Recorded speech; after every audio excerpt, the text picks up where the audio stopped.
La pyramide de Khéops. L'une des 7 merveilles du monde. 5 millions de tonnes de pierre assemblées, érigées jusqu'à 146 mètres de haut il y a 4500 ans. Elle est la plus haute, la plus grande et la plus énigmatique de toutes les constructions pharaoniques. 45 siècles plus tard, le mystère demeure. Comment cette pyramide a-t-elle été bâtie? L'architecte français Jean-Pierre Houdin mène l'enquête depuis 10 ans. Il a analysé, décrypté ce monument avec le regard affûté du spécialiste, comme s'il avait lui-même à le reconstruire. Au terme de son investigation et grâce aux nouvelles technologies, il propose aujourd'hui une théorie révolutionnaire. Aurait-il réussi à résoudre l'énigme de la grande pyramide de Khéops?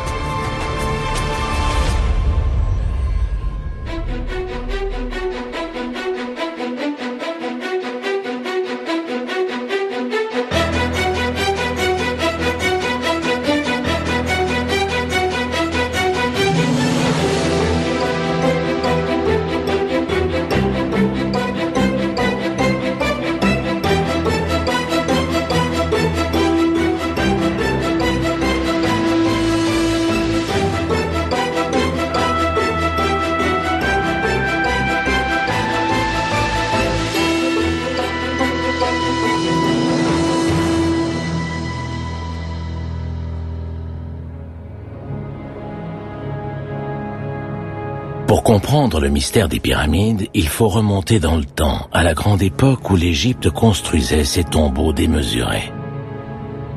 Sur le plateau de Gizeh, ces montagnes de pierre sont les chefs-d'œuvre d'une civilisation tout entière consacrée à la quête d'éternité.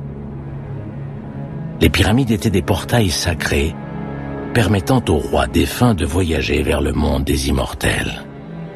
À la fin de la préhistoire, les Égyptiens ont construit en un siècle les plus belles et les plus imposantes d'entre elles. Ce sont d'abord des pyramides à degrés, comme celle de Djoser à Saqqara. À partir du XXVIe siècle avant Jésus-Christ, la construction des premières pyramides lisses est l'œuvre d'une seule famille, celle de Snéfrou, le père de Khéops. Ces demeures funéraires étaient revêtues à l'origine d'un manteau de pierre en calcaire blanc, éblouissant. La pyramide était l'incarnation sur terre des rayons du soleil.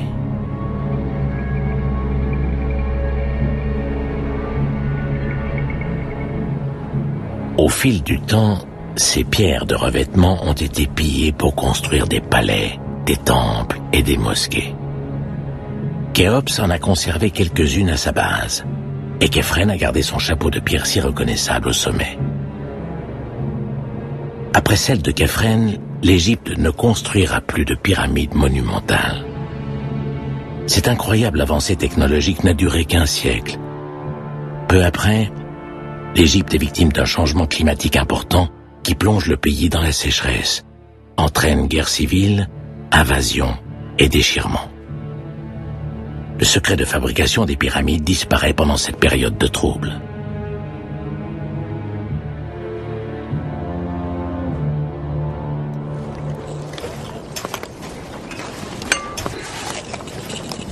Récemment, des archéologues ont découvert le village des ouvriers qui ont bâti ces monuments il y a 4500 ans. Les égyptologues ont trouvé de nombreux indices sur leur mode de vie. Ils étaient bien nourris, décemment logés. On leur donnait de la viande, de la bière et du pain. Ces fouilles ont même démontré que les ouvriers n'étaient pas des esclaves comme on l'a toujours cru auparavant. Ils étaient fiers de servir leur pharaon et de l'accompagner dans son voyage vers l'au-delà. Mais ces recherches passionnantes n'ont pas apporté de réponse au mystère de la construction des pyramides. Surtout sur la plus haute et la plus complexe d'entre toutes, Khéops. Du haut de ses 146 mètres, elle est restée le plus grand monument jamais construit par l'homme jusqu'à la fin du XIXe siècle. Khéops est aussi la seule pyramide disposant d'une chambre en granit construite au cœur de l'édifice avec des poutres pesant plus de 60 tonnes. Un véritable défi dans le défi. Cette hauteur impressionnante et cette chambre en granit constituent les deux mystères de construction de Khéops. Personne n'a encore jamais résolu cette énigme de pierre. Pourtant, de nombreuses théories ont été proposées. L'historien grec Hérodote, au 5e siècle avant Jésus-Christ, a évoqué des machines à levier en bois. Puis, des égyptologues ont imaginé des systèmes de rampes disproportionnés montant jusqu'au sommet, ou des rampes enveloppantes accrochées à la pyramide. Mais ces théories répandues dans tous les manuels d'histoire ne sont pas convaincantes. Aujourd'hui, un architecte pourrait détenir les clés pour résoudre ce mystère. Si cet homme a raison, cette découverte serait la plus importante depuis celle du tombeau de Toutankhamon. L'histoire de Jean-Pierre Houdin commence en janvier 1999. Il a pris une année sabbatique et cherche un défi à relever. C'est un film sur la construction des pyramides envoyé par son père qui va lui en donner l'occasion. Dans ce documentaire, différentes théories proposent d'expliquer la construction des pyramides. Mais aucune n'est probante. Pris au jeu, son père, qui est ancien ingénieur en travaux publics, imagine alors une solution. La pyramide aurait pu être construite de l'intérieur, grâce à un tunnel circulaire. Tout naturellement, Henri Houdin fait part de cette idée à l'architecte de la famille. C'est ça ton idée de rampe intérieure ?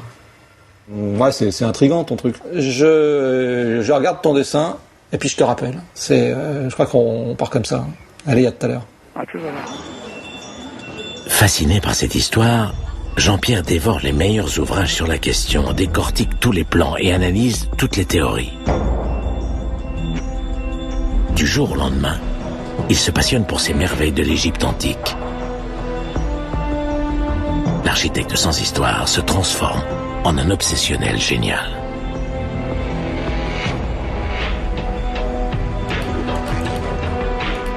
Il ferme son cabinet d'architecte et vend son appartement pour emménager dans un petit studio familial. Désormais, et souvent plus de 10 heures par jour, il va totalement s'investir dans la résolution de cette énigme.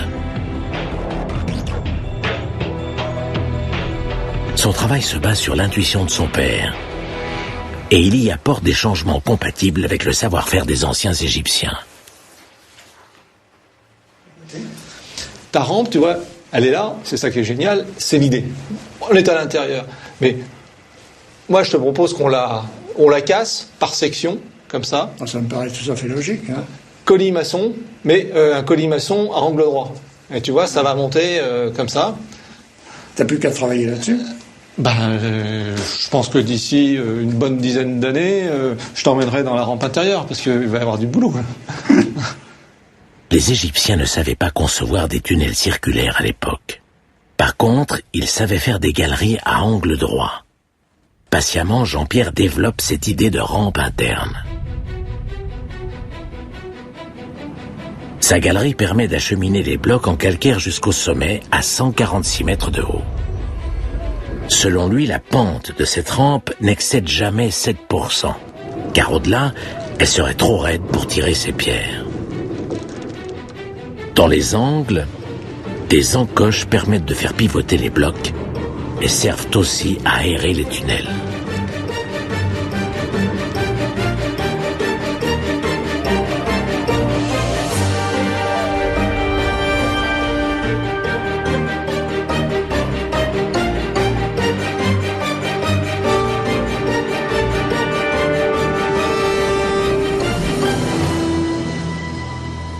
Cette théorie est révolutionnaire.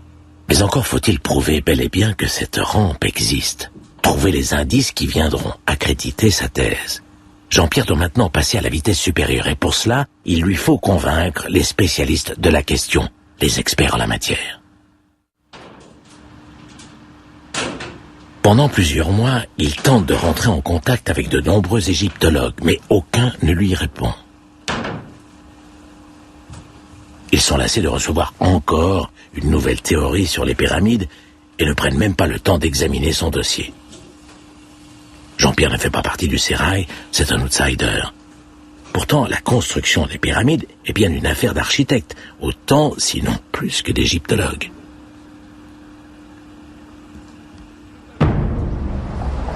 Nul n'est prophète en son pays. Ayant fait le tour des chercheurs français, Jean-Pierre se tourne alors vers l'Amérique. À New York, un égyptologue de renom, Bob Pryor, accepte enfin de le recevoir. Jean-Pierre joue là sa dernière carte. Pour se rendre en Égypte et vérifier sa théorie, il lui faut un sésame. Bob Pryor pourrait bien être son homme, la clé qui va faire progresser son enquête. Bienvenue dans le Bronx. Merci. Quand il a ouvert son ordinateur, nous étions nombreux dans mon appartement. On s'est tous assis autour pour voir ce qu'il avait à nous montrer. On a découvert ces magnifiques images en 3D sur la pyramide. Je n'avais jamais rien vu de tel. L'architecte présente à l'égyptologue sa vision révolutionnaire, comment, selon lui, la pyramide aurait été construite de l'intérieur. Une rampe à l'intérieur de la pyramide? Oui, c'est cela. Et elle est encore là? Bien sûr, elle est toujours là. Au début, j'ai pensé que cette théorie était incroyable. Je n'étais pas sûr. Vous savez, il y a bien d'autres théories sur les pyramides, mais elles ont toutes des problèmes. Sa théorie résout certains de ces problèmes, mais c'était si étonnant qu'au début, j'avais du mal à y croire.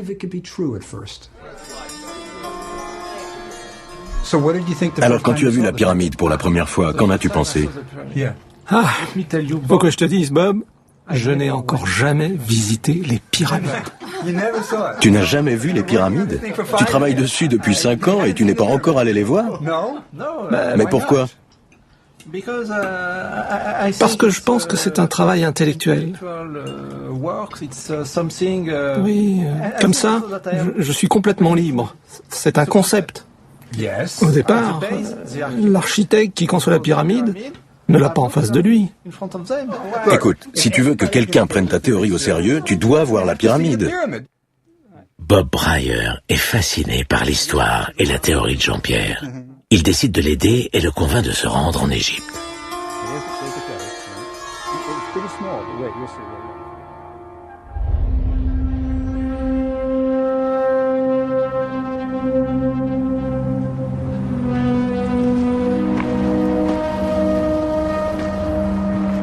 Enfin, 5 ans après le début de ses travaux, Jean-Pierre découvre les pyramides, majestueuses, impressionnantes devant lui.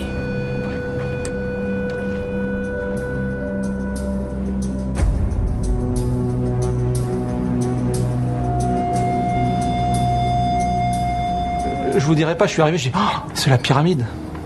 J'étais impressionné comme tout le monde, mais j'avais je la connaissais déjà tellement bien, j'étais intime avec elle. Je la regardais d'un autre regard. Je savais où il y avait tel piège, je savais où il y avait tel détail, je savais où il y avait tel joint, et j'avais l'impression d'être chez moi. Privilège suprême, grâce à Bob Pryor, cette visite lui est entièrement réservée. On est dans l'entrée des voleurs, c'est par ici que les touristes rentrent maintenant dans la pyramide. Cette entrée a été percée par le calife Mamoun en 850 pour voler la pyramide. La véritable entrée se trouve à peu près à 7 mètres à l'est de ce couloir. Si on continue, on va arriver au couloir ascendant qui mène à la grande galerie et à la chambre du roi. Mais Jean-Pierre ne fait pas une visite touristique. Les indices. Il cherche des indices. Sa priorité est de trouver des preuves permettant de valider sa théorie. Un certain nombre de détails l'intriguent. Ces trous rectangulaires à espacement régulier. Ou ces traces de burin tout le long de la grande galerie.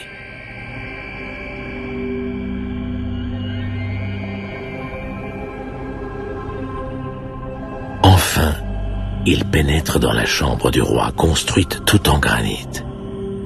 Au-dessus de lui, des dalles gigantesques pesant chacune une 60aine de tonnes forment un plafond plat. Une aberration totale pour l'époque, compte tenu des milliers de tonnes de pierres qui sont entassées au-dessus. Cette chambre est un véritable défi d'architecte. Il admire les joints entre les pierres, ils sont parfaits. On n'y ferait même pas passer une lame de rasoir. Comment les Égyptiens ont-ils pu acheminer des blocs d'une telle taille dans la masse de la pyramide? La rampe interne de Jean-Pierre ne résout pas cette question. C'est la deuxième grande énigme de Khéops à laquelle il va devoir s'atteler.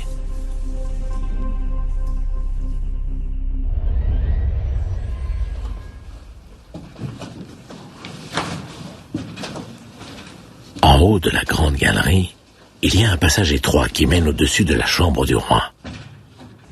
Ce conduit permet d'accéder à 5 étages de poutres en granit superposés, appelées chambres de décharge.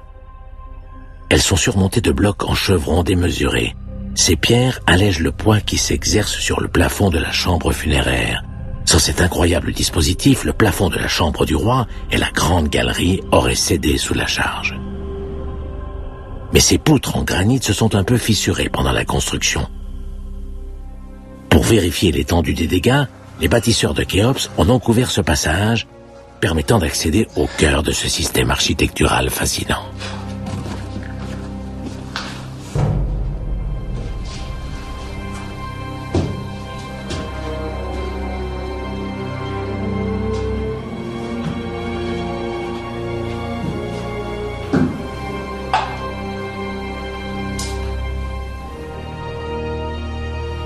Parmi des centaines de graffitis laissés par des visiteurs peu scrupuleux, Jean-Pierre cherche la signature du pharaon Khéops découverte au début du XIXe siècle.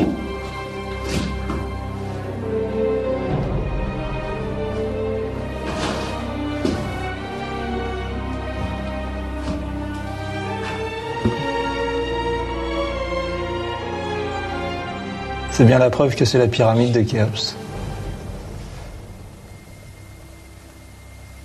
Ça veut dire Khnum Khufu.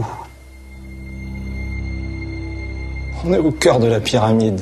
C'est absolument incroyable. Et au-dessus de nous, il y a des centaines de milliers de tonnes, il y a 85 mètres de maçonnerie. Et tout ça, c'est ces poutres dessus, ces chevrons qui reprennent toute la charge. Ça n'a pas bougé, un petit peu, à quelques centimètres. Et il y a 45 siècles que c'est là.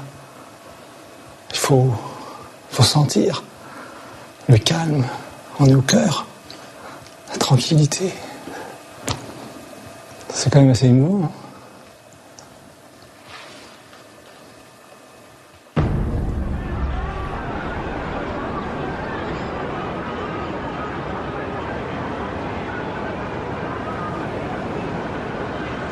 Au musée égyptien du Caire sont exposées les richesses des pharaons. Des millions de pièces retracent l'histoire prestigieuse de l'une des plus brillantes civilisations de l'humanité. Et paradoxalement, seuls 2 éléments sont directement liés à la pyramide de Khéops. Ce jour-là, Jean-Pierre a rendez-vous avec l'homme qui a imaginé la plus grande pyramide de tous les temps. Ironiquement, l'unique représentation de Khéops, parvenue jusqu'à nous, se mesure en centimètres. C'est une minuscule figurine en ivoire, découverte par hasard dans un temple en 1903.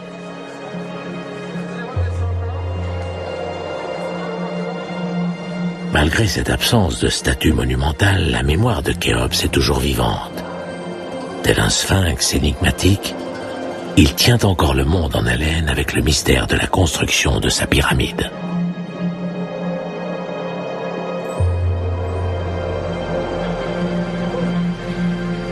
Jean-Pierre souhaite aussi voir ce qu'il considère comme l'une des grandes merveilles du musée du Caire, un traîneau en bois de cèdre qui a juste 4500 ans. La plupart des visiteurs ne prêtent même pas attention à cet objet apparemment banal. Pourtant, c'est un témoignage unique datant de la construction des pyramides. Le bois, c'est de l'or pour l'Égypte de l'époque. Faire venir du bois du Liban, ça coûtait très cher. Donc le bois était usé jusqu'au maximum.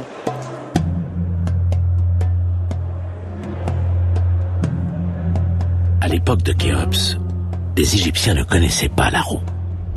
Ils tiraient les pierres à l'aide de ces traîneaux en bois de cèdre.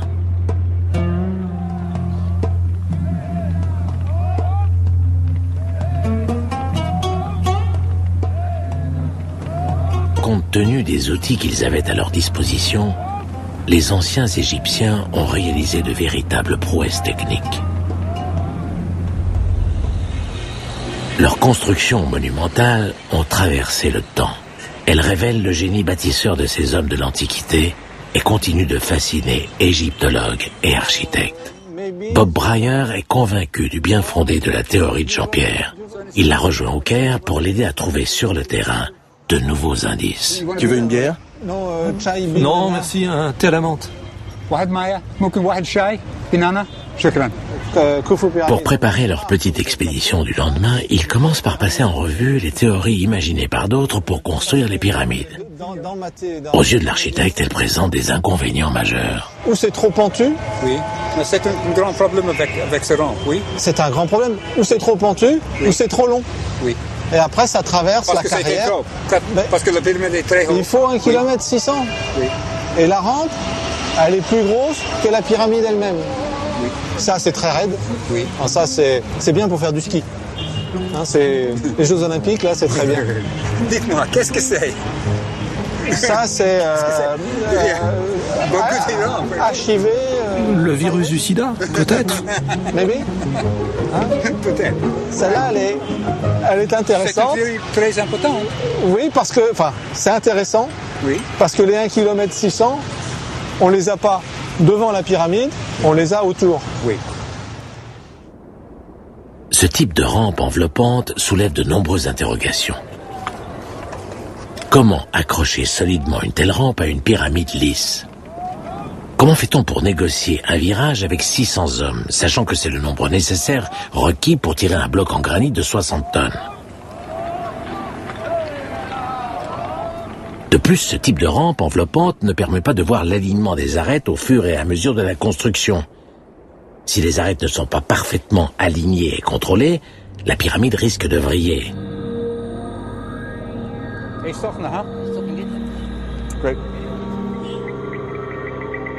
C'est pour toutes ces raisons que la théorie de Jean-Pierre propose, elle, l'utilisation de 2 rampes. Une première rampe externe qui va jusqu'à 43 mètres de haut seulement. Elle permet d'acheminer les 2 premiers tiers en volume de la pyramide et les blocs de granit de la chambre du roi. En parallèle, les Égyptiens auraient construit une 2e rampe à l'intérieur de la pyramide. Ce système permet de résoudre les 2 grands problèmes de construction que pose Khéops. Sa hauteur, 146 mètres, et sa chambre en granit, unique en son genre. Une fois le niveau critique de 43 mètres atteint et les blocs de granit acheminés jusqu'au niveau de la chambre du roi. Les Égyptiens auraient démonté cette rampe, recyclé les blocs qui la composent pour les acheminer via la rampe interne et ainsi terminer la pyramide. Aucun matériau n'aurait été perdu. Il faut maintenant pouvoir valider cette théorie, trouver des indices de cette rampe interne, et Bob a une petite idée sur la question.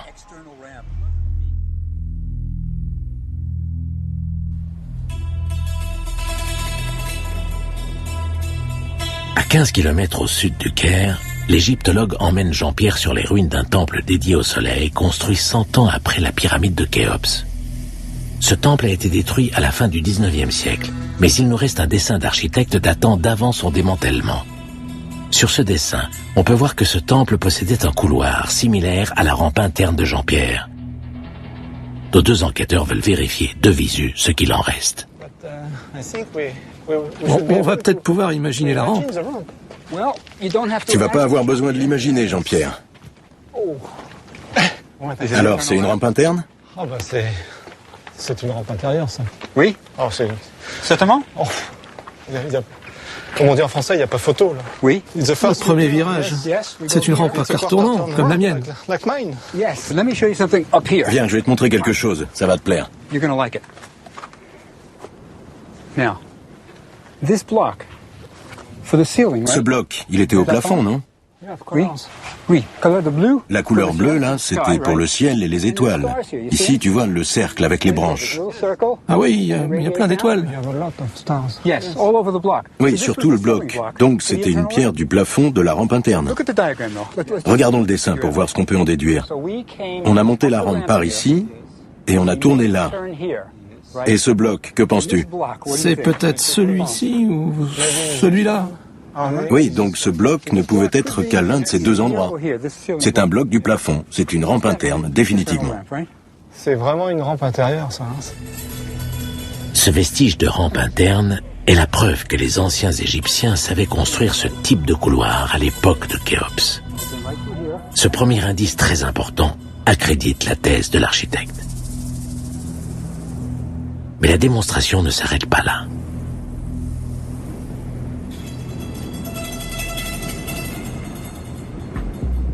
Un autre aspect important peut être vérifié sur le terrain. Selon Jean-Pierre, pour construire une forme pyramidale parfaite, les Égyptiens ont dû poser les blocs de revêtement en premier, et non en dernier, comme le soutiennent de nombreuses théories précédentes. Cette méthode permet de contrôler la forme et les arêtes de la pyramide au fur et à mesure de la construction.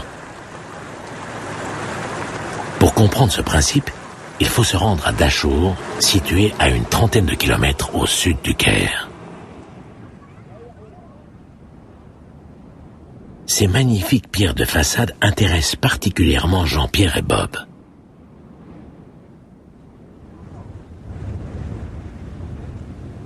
Le revêtement est constitué de blocs de 4 à 5 tonnes en calcaire blanc, mesurant jusqu'à 2 mètres de profondeur, 2 fois plus gros que les pierres qui se trouvent derrière. C'est une donnée architecturale d'une importance capitale. On amène le bloc de façade, tout prêt, ravalé, on le met en place sur ce bloc-là. Et après on continue, on regarde le troisième, et après ça va jusqu'au sommet. Ok, j'ai compris.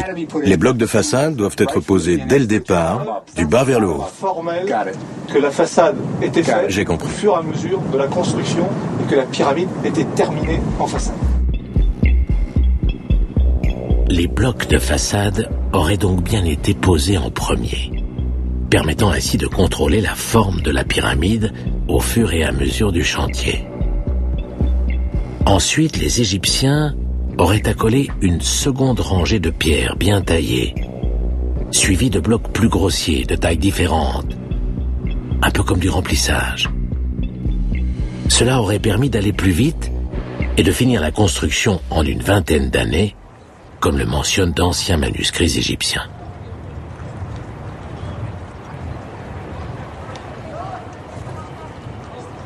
Les indices relevés sur le terrain sont encourageants pour la suite de l'enquête, mais l'architecte veut apporter la preuve de l'existence de cette rampe interne. On distingue à peu près aux 2/3 de la hauteur comme des traces blanchâtres. Curieusement, ces traces fantômes suivent exactement le tracé de sa rampe interne, avec la même inclinaison à 7%. Alors, est-ce que la pyramide respire? Est-ce que c'est un phénomène optique, un phénomène thermique? C'est quand même assez étrange. Pour déceler cette rampe interne, il faudrait scanner la pyramide, mesurer s'il y a à l'intérieur des différences de densité de matière. Ce serait alors une preuve scientifique, physique, et donc irréfutable de l'existence de cette rampe. Or, une étude semblable a déjà été réalisée en 1986. À l'époque, une équipe d'ingénieurs français a analysé la pyramide de Khéops au moyen d'une technique appelée microgravimétrie. Cette approche permet de voir sous le sol d'infimes variations de masse et de densité. En fait, il s'agit de détecter ce que les scientifiques nomment des zones de sous-densité très fortes. En d'autres termes, des espaces vides. Pendant des mois, des techniciens ont effectué des milliers de mesures à l'intérieur et à l'extérieur de la pyramide. Cette équipe ne s'intéressait pas à l'énigme de la construction de Khéops, elle espérait trouver une chambre secrète. De ce point de vue, leur mission a été un échec. Les publications scientifiques de cette étude sont donc passées totalement inaperçues. Pourtant, sans le savoir, ces ingénieurs ont peut-être découvert la preuve scientifique que Jean-Pierre Houdin cherche depuis tant d'années. Bonjour Monsieur Buis, comment ça va? Lui donc Buis est membre de l'Académie des sciences et officie toujours à l'école polytechnique. À l'époque, il a travaillé sur cette mission. On a trouvé que la sous-densité, déficit densité, dessine quelque chose qui a une allure en spirale. Une structure en spirale. Exactement, exactement. Une structure en spirale, mais en sous-densité? En sous-densité, en sous-densité. Ce qui est en blanc et en vert, ce sont des zones de sous-densité. De sous-densité? Ouais. C'est un dessin à la main. À la main, oui. Mon collègue. Voilà. Là, on est vraiment dans la spirale. On est dans la spirale. Qui dessine la zone de sous-densité est en blanc, n'est-ce pas? Ouais. Cette étude microgravimétrique démontre que par rapport au volume de la pyramide, 15% de sa masse est manquante. Ces vides à l'intérieur de l'édifice ont bien une allure en spirale. En 1986, Louis Dongbuis et ses collègues ne savaient pas comment interpréter cette découverte troublante. La théorie de la rampe interne lui donne tout son sens.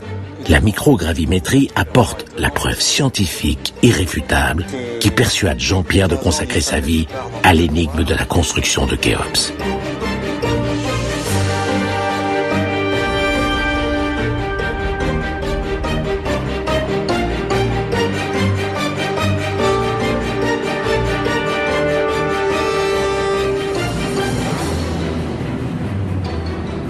Jean-Pierre Houdin a désormais l'intime conviction que la rampe interne se trouve là, à quelques mètres à peine derrière ces blocs de pierre.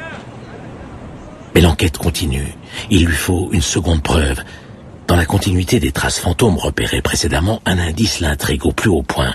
Cette trouée située sur l'arête nord-est de la pyramide et, selon ses calculs, sur la trajectoire de sa rampe interne. Serait-elle un vestige de ces encoches? Ou, selon sa théorie, les Égyptiens faisaient pivoter les blocs?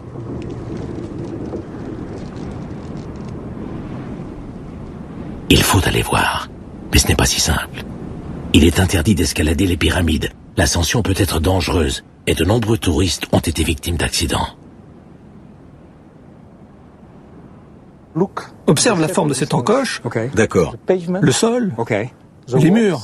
Et je prends plein de photos. Oui, plein de photos. Et redescends sain et sauf. Ok, ça marche.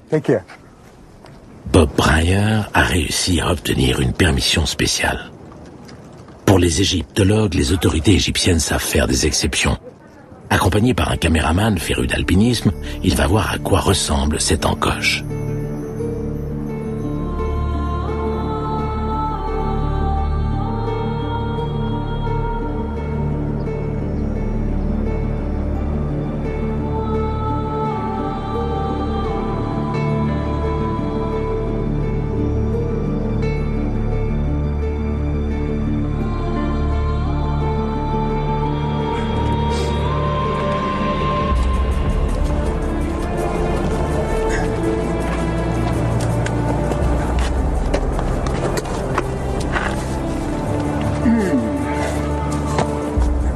On y arrive. Lentement mais sûrement. On y est presque.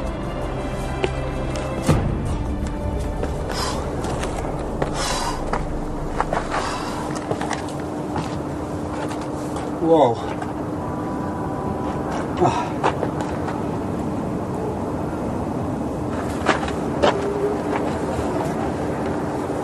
Wow.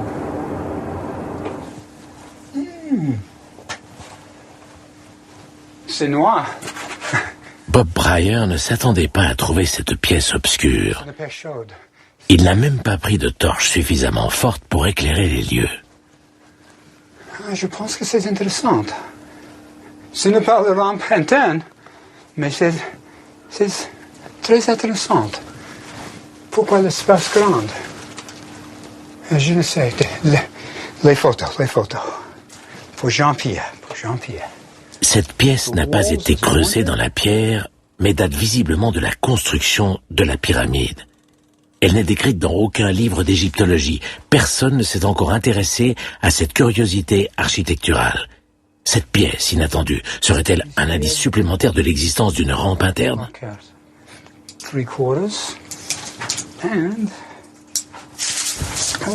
Voyons voir si je peux sentir de l'air sortir de là. Non, ici il n'y a pas de courant d'air. Je ne sais pas jusqu'où cela va. Ce n'est pas exactement une rampe interne, mais c'est une pièce importante. Je pense que Jean-Pierre sera intéressé. Je ne sais pas du tout à quoi cela pouvait servir. Peut-être est-ce un accident de construction, peut-être pas. Il saura mieux que moi.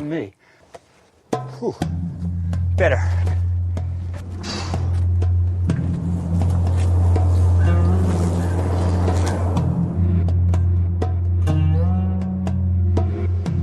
De retour à l'hôtel, Jean-Pierre examine les photos de Bob.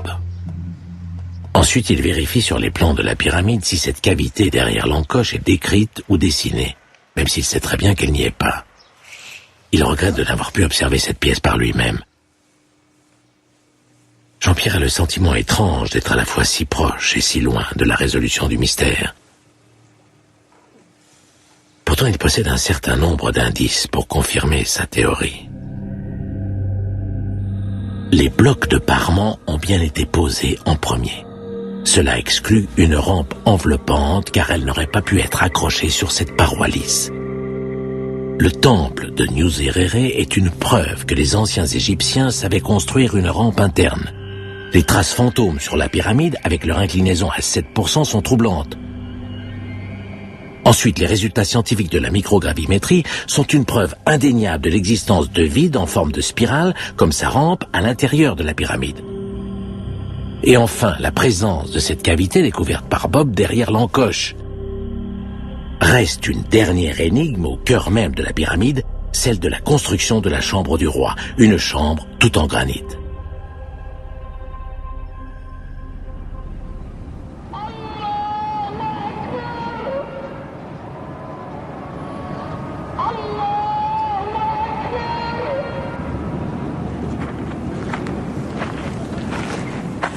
La théorie de la rampe interne fonctionne très bien pour acheminer les blocs de calcaire de 2 tonnes en moyenne.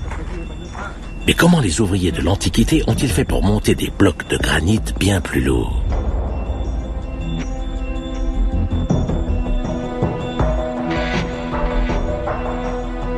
Pour l'architecte comme pour l'égyptologue, c'est la partie de l'enquête la plus spectaculaire et la plus complexe à appréhender. Là où j'ai vraiment un doute sur sa théorie, c'est sur son explication de la Grande Galerie. Comment, selon lui, elle aurait servi à hisser les blocs de granit jusqu'en haut. C'est la meilleure explication que quiconque ait faite jusqu'ici sur la Grande Galerie, mais je ne suis pas encore convaincu. La rampe externe, imaginée par Jean-Pierre, ne suffit pas à elle seule à expliquer comment les blocs de granit ont été acheminés au cœur de la pyramide.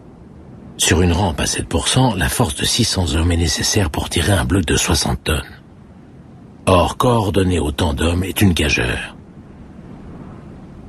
Et si la clé du mystère, c'était la Grande Galerie elle-même? L'architecte est persuadé que cette galerie était la clé de voûte d'un gigantesque système de contrepoids, qui a permis de n'employer qu'une centaine d'hommes pour monter ces énormes blocs de granit. Reste à le prouver.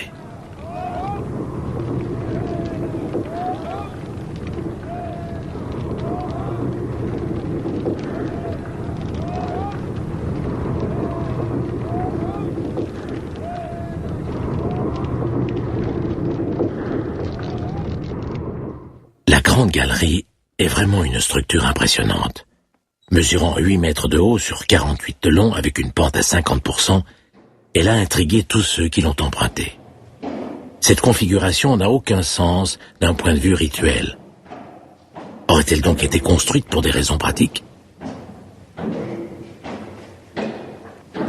Si la vision de Jean-Pierre s'avère juste, c'est une véritable révolution pour l'égyptologie. L'enjeu est important.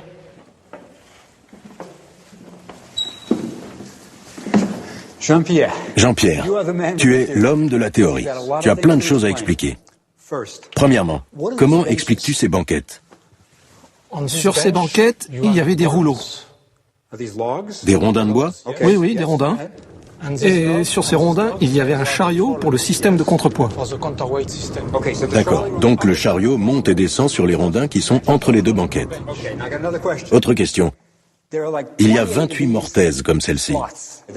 Elles sont sûrement importantes, c'est la première chose qu'on voit. Dans ces trous, tu avais des poutres en bois. Elles servaient à quoi? À maintenir et à garder les rondins alignés. Donc ces rouleaux sont comme des rondins qui avancent sur les banquettes avec le chariot dessus. Et ces poutres en bois-là empêchaient les rondins de s'échapper.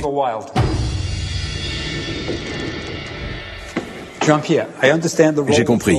Les rondins qui roulent et le chariot qui glisse, mais est-ce qu'il y a la moindre preuve que cette salle a été utilisée? Je pense qu'en regardant la banquette de plus près, sur la partie verticale, on voit une marque et des griffures laissées par le chariot en roulant. Ce qui ressemble à une trace de pneu de voiture, oui, c'est assez clair. Cette trace brune, c'est de la graisse, tu penses? Tout le long de la banquette, la marque est la même. Donc ce chariot qui montait et descendait, il le lubrifiait avec de la graisse. Et ça se rayait à force de monter et descendre. De temps en temps, le chariot... Vibrait? Oui, il suffisait d'une petite pierre et ça rayait la banquette. Pas mal du tout, ça a bien l'air d'avoir été utilisé. C'est totalement parallèle à la banquette. Ah oui, oui, c'est pas mal. Il y a autre chose au troisième encorbellement. Regarde ces saignées. Oui, tout le long. Tout le long de la galerie et des deux côtés. Elle servait à quoi?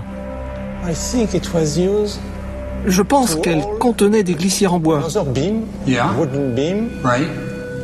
sur lesquelles s'appuyait le chariot contrepoids.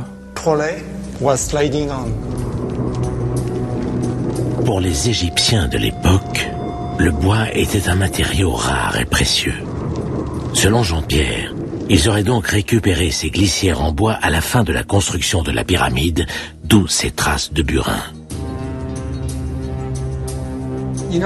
Tu sais, je suis venu ici 50 fois et je n'avais jamais remarqué ça. C'est dingue. C'est une autre preuve qu'un chariot contrepoids montait et descendait dans la galerie. Et ça, ce serait les stabilisateurs. Mais il y a trop de détails. Tu comprends? Oui, plein de détails.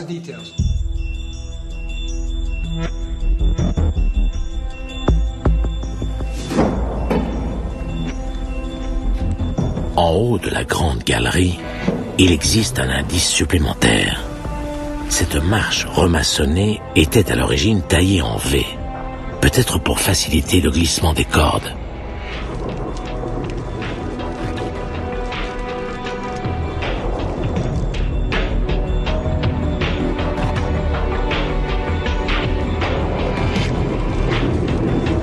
Jean-Pierre pourrait bien avoir raison, mais a-t-il convaincu l'égyptologue? Cela semble si incroyable qu'ils aient construit cette fabuleuse grande galerie uniquement pour faire monter ces blocs de granit. Mais c'est possible. L'enquête de terrain est pour le moment terminée. Mais Jean-Pierre souhaite maintenant aller plus loin. Il cherche à modéliser en 3D sa théorie, lui donner une représentation virtuelle fiable. De retour à Paris, il est contacté par un ingénieur. Cet homme l'informe d'un programme de mécénat appelé Passion pour l'innovation.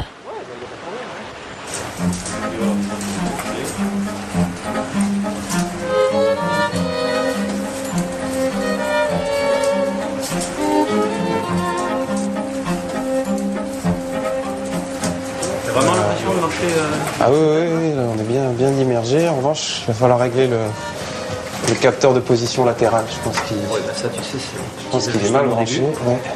Vas-y doucement, pas trop vite. C'est bon là? Ah, bonjour Jean-Pierre, comment ça va? Mehdi, enlève tes lunettes. Tiens, je te présente Jean-Pierre Audin, tu sais, l'architecte dont je t'ai parlé, qui a une nouvelle théorie sur Khéops. Ah oui, fabuleux, Richard m'en a parlé. Mehdi Tayoubi, ravi de vous rencontrer. Jean-Pierre Audin. Tout à fait. Qu'est-ce que vous faites là-dedans? En fait, c'est un simulateur de réalité virtuelle qui permet de marcher dans la réalité virtuelle. C'était l'été 2005. Et moi, j'avoue qu'à cette époque-là, je savais pas que la construction de la pyramide de Khéops était encore un mystère. Et puis, il m'a embarqué avec lui dans cette histoire. Et ce qui m'a plu, en fait, chez Jean-Pierre, c'est avant tout sa passion et le fait que ce soit quand même un outsider qui s'est permis de s'attaquer à un des plus vieux mystères de l'humanité et qui n'a pas eu peur de ça.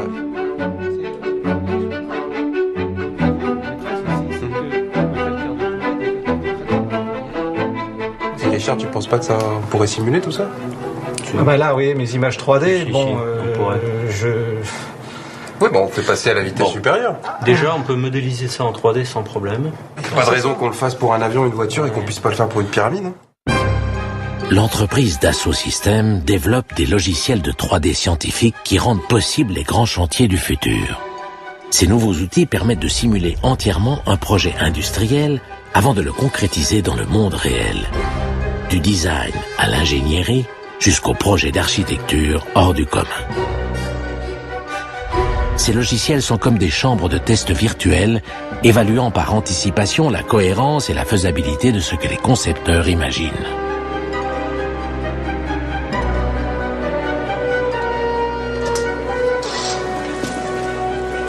Salut l'équipe. Ça va Jean-Pierre? C'est ainsi qu'après plusieurs années de travail solitaire, Jean-Pierre se retrouve soudain entouré d'une équipe d'ingénieurs enthousiastes.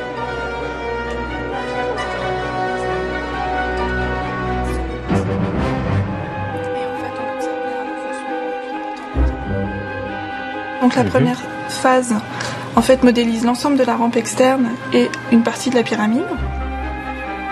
Ces ingénieurs entrent dans leurs ordinateurs toutes ces caractéristiques géométriques et physiques. Et ils mettent à l'épreuve les idées de Jean-Pierre Houdin.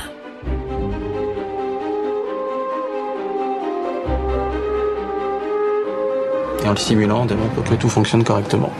20 machines comme ça, c'est tout à fait imaginable. Alors Richard, où t'en es? Alors Jean-Pierre. Ils vont même parvenir à expliquer pourquoi les poutres en granit de la chambre du roi se sont fissurées. Un mystère qui, en matière d'égyptologie, a fait l'objet de nombreuses spéculations jusqu'à cette analyse scientifique. Étape après étape, ils ajoutent toutes les charges pesant sur ces poutres, les chevrons en calcaire, puis les 83 mètres de maçonnerie situés au-dessus. Mais aucune fissure n'apparaît. Finalement, ils intègrent un dernier paramètre, un affaissement de 3 cm du mur sud de la chambre du roi.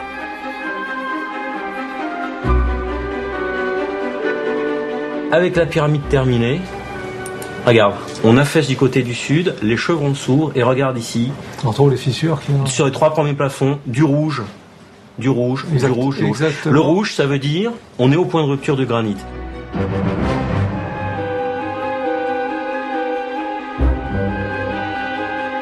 Les ingénieurs examinent aussi le système de contrepoids.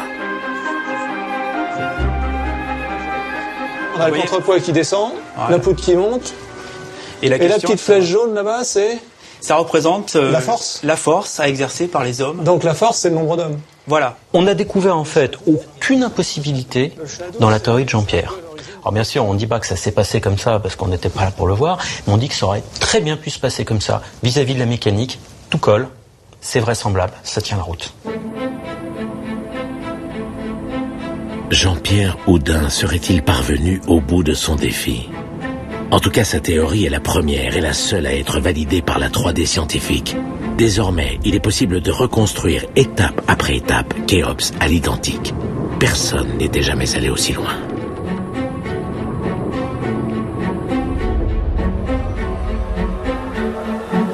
Et même les images de l'encoche, les fameuses photos rapportées par Bob vont peut-être livrer leurs secrets. Jean-Pierre, ce que je te propose, c'est que toi, tu nous lances les images de Bob sur place et Jacques, en parallèle, on va lancer la simulation, voir si le réel et le virtuel concordent. Vas-y, lance. Voilà. Alors, Bob va voir en rentrant ce qu'on voit là exactement. Donc là, tu as refait toutes les pierres. On a refait à partir des images, à partir de la vidéo, plan par plan, on a reconstitué tous les blocs. Bob a eu une autorisation spéciale pour monter dans cette encoche. Ouais. Je lui ai dit de prendre des mesures, de regarder les trous. Et il s'attendait pas à trouver cette pièce. Il rentre dans un trou, il rentre dans une pièce de 3 mètres par 3 mètres. Et tu veux dire que jusqu'à présent, personne ne décrit cette pièce, qu'on n'a aucun relevé. Elle est absolument pas connue. Et pourtant, on a même, après ça, on a même fait des recherches, oui. On n'a rien trouvé. Et pourtant, cette encoche, on la voit depuis le pied de la pyramide. On l'a même photographiée à maintes reprises. Oui, mais on voit que ça. On voit que ça, parce que ces pierres-là ont été enlevées. Et ben maintenant, on coupe la pyramide en tranches, comme du jambon. Hein. Ah, ça change. Et puis on descend. Assise par assise. En fait. Assise par assise, même voilà, stop. Là, on a les rampes. Elles sont juste là. Les rampes sont là. On va continuer. C'est le haut de l'encorbellement. Pour eux, la rampe interne se trouverait donc derrière les murs de cette pièce.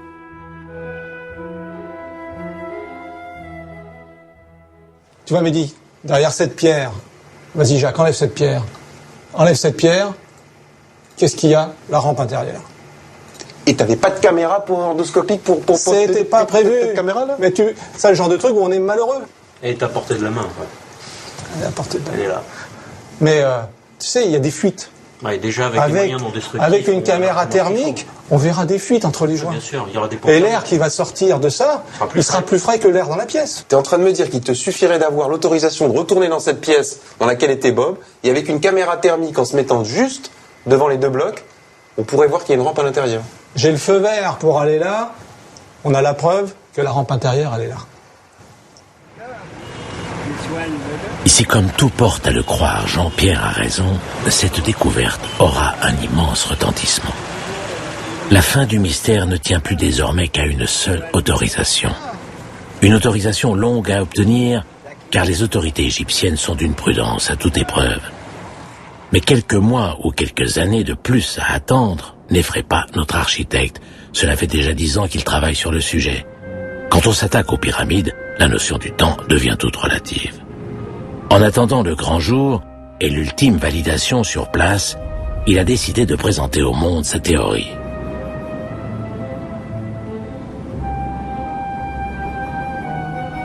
La nouvelle a déjà fait le tour de la planète. Un arquitecto francés cree haber descubierto la respuesta a una viejísima. And now a French architect claims to have finally unlocked the secret. Better than the other theories because this is the only one which works. La missione del noto architetto francese Jean-Pierre Houdin è stata quella di provare a risolvere l'enigma che si cela nel muro della piramide di Khéops. L'enquête de Jean-Pierre Houdin est terminée. Mais l'histoire reste ouverte. Notre architecte se rend sur la tombe de son prédécesseur, Émionou, qui a construit la pyramide de Khéops il y a 4500 ans. Il vient rendre un dernier hommage au génie incroyable de ses bâtisseurs avant de pouvoir un jour gravir la pyramide en marchant dans cette rampe interne.